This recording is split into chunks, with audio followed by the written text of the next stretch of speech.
কোরবানি শুধু পশু জবাই নয়। বিসমিল্লাহির রহমানির রহিম। আজ আমরা কোরবানি দেই, কিন্তু কোরবানির আসল শিক্ষা কতজন বুঝি? আগের মানুষ কোরবানি করত আল্লাহর সন্তুষ্টির জন্য, আর এখন অনেকেই কোরবানি করে মানুষকে দেখানোর জন্য। একটা সময় ছিল গ্রামের মানুষ ঈদের অনেক আগে কোরবানির পশু কিনে আনতো।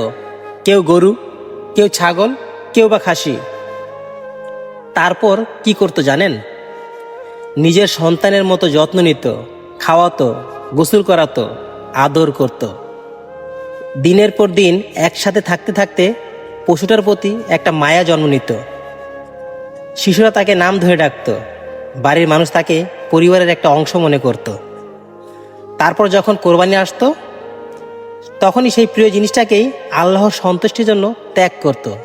আর এটাই ছিল আসল কোরবানির অনুভূতি। কারণ কোরবানির শব্দের অর্থ ত্যাগ। শুধু একটা পশু জবাই করার নামই কোরবানি নয়, বরং নিজের মনের ভালোবাসা, মায়া, অহংকার সব কিছু আল্লাহর জন্য ত্যাগ করার নামই হলো কোরবানি। হযরত ইব্রাহিম আলাইহিস সালামের কথা মনে করুন। আল্লাহ যখন তার সবচেয়ে প্রিয় জিনিস, তার নিজের সন্তানকে কোরবানি করতে চাইলেন, তখন তিনি আল্লাহর আদেশ মেনে নিয়েছিলেন। আল্লাহ তাআলা দেখতে চেয়েছিলেন ইব্রাহিম আলাইহিস সালাম আল্লাহকে বেশি ভালোবাসেন নাকি তার নিজের সন্তানকে। সেখান থেকেই শুরু হয়েছে কোরবানির শিক্ষা। কিন্তু আজ আমরা কি করছি? ঈদের একদিন আগে বাজারে গেলাম, একটা গরু কিনলাম, রাতে রাখলাম আর সকালে জবাই করে দিলাম। না কোনো সম্পর্ক, না কোনো মায়া, না কোনো অনুভূতি, শুধু একটা কাজ শেষ করার মতো কোরবানি। হ্যাঁ, আমরা মানছি শহরে জায়গার সমস্যা আছে। ঢাকা সহ বড় শহরে সবাই চাইলেও অনেক আগে পশু রাখতে পারে না। কিন্তু অন্তত আমরা কি কোরবানির আসল উদ্দেশ্যটা মনে রাখছি?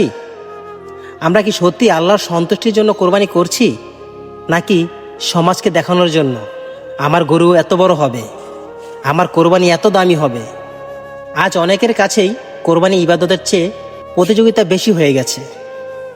মনে রাখবেন বন্ধুগণ, আল্লাহর কাছে পশুর গোশত বা রক্ত পৌঁছায় না, পৌঁছায় আমাদের তাকওয়া, আমাদের নিয়ত। যদি অন্তরে আল্লাহর ভয় না থাকে, তাহলে হাজার পশু কোরবানি করলেও কোনো লাভ নেই। কোরবানি আমাদের শেখায় নিজের অহংকার কোরবানি করতে, এই নিজের লোভকে কোরবানি করতে, নিজের হিংসাকে কোরবানি করতে, নিজের যত পাপ আছে সেগুলো কোরবানি করার জন্য শেখায় আমাদের। যে কোরবানি মানুষকে আল্লাহর কাছে নিয়ে যায়, সে কোরবানিই আসল কোরবানি। তাই এই ঈদে শুধু পশু কোরবানি নয়, নিজের খারাপ অভ্যাসগুলোকেও কোরবানি করুন। মানুষকে দেখানোর জন্য নয়, শুধু আল্লাহর সন্তুষ্টির জন্য কোরবানি করুন। তাই আমার প্রিয় বন্ধুরা, কোরবানি শুধু পশুর নয়, নিজের নফসকেও আল্লাহর জন্য ত্যাগ করার নামই হলো কোরবানি। ধন্যবাদ সবাইকে।